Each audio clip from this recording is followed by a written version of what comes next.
Je m'appelle Nicolas, j'ai 36 ans, je suis originaire de la région strasbourgeoise.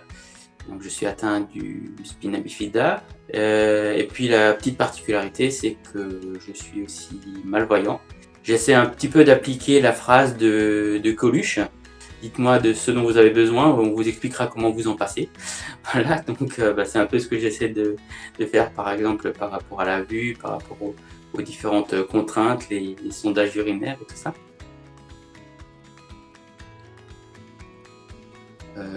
J'essaie de prendre un petit peu tout ça comme un défi qui m'oblige à être souvent très imaginatif, mais cette imagination permet au final de vivre de très belles aventures malgré tout.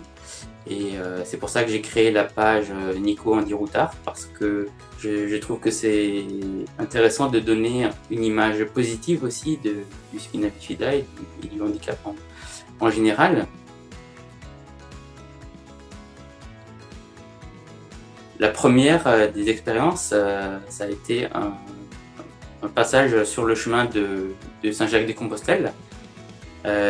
Donc en tout, le chemin fait 1700 km, le chemin officiel.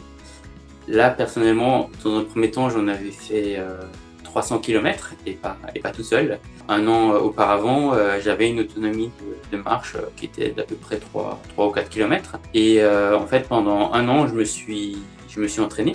Et il s'est avéré que le travail a bien payé, puisque très rapidement, on a pu faire des étapes de 10-15 km. Puis en peu de temps, on a pu faire des étapes comme tout le monde, c'est-à-dire autour d'une vingtaine de kilomètres. Je ne cherche pas spécialement les statuts, mais c'est vrai que là, c'était énorme d'être considéré comme un randonneur. J'ai continué à m'entraîner pour ensuite participer à une compétition qui a eu lieu dans la région de Marseille. Et c'est à chacun de faire le maximum de kilomètres en 24 heures. Je me suis dit là, sur 24 heures, peut-être j'arriverai à marcher 35-45 km.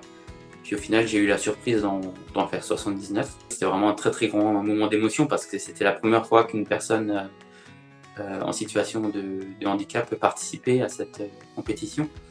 Et voilà, maintenant j'ai l'espoir un jour de franchir la barre symbolique des 100 km. Et ensuite, sur le plan plus collectif, j'ai aussi eu la chance de participer à une expédition. Et donc on est parti faire la traversée du lac Baïkal. Donc on était parti de la traversée par moins 15, moins 20 degrés. Et là, il a fallu apprendre à skier. Au départ, on s'attendait à devoir constituer deux groupes, par des skieurs expérimentés et d'autres par les débutants. Mais au final, on a réussi quand même à trouver un rythme commun. Et au final, on est vraiment restés tous ensemble tout au long de l'expédition.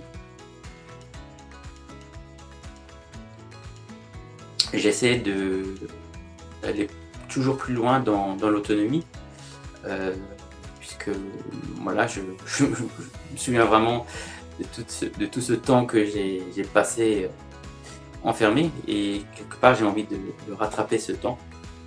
Et là, donc là, depuis 2 ans, j'essaie de faire des voyages seul. Et là, je prépare un grand voyage pour lequel j'ai eu la chance d'être parrainé par Filippo Di Borgo. C'est son histoire qui a inspiré le film Intouchable. Et donc là, l'idée, c'est en à peu près 3 mois, de relier toutes les capitales de l'Union européenne. Et en tout, ça sera un parcours de 20 000 km pour lesquels je m'autorise uniquement les moyens terrestres et maritimes. Derrière tout ça, il y a aussi une démarche écologique. Parce que je montrais que même quand on a un handicap, on peut aussi montrer l'exemple. Et donc voilà, que pour voyager, on n'a plus forcément besoin d'énormément polluer avec l'avion. Un handicap, j'ai bien conscience que c'est pas tous les jours marrant, hein, parce que voilà, j'ai vécu l'enfermement que ça peut provoquer, j'ai vécu les douleurs aussi, mais j'essaie vraiment de prendre les choses du meilleur côté possible pour que je puisse vraiment voir ma vie non pas comme une frustration par rapport à tout ça, mais comme un moteur.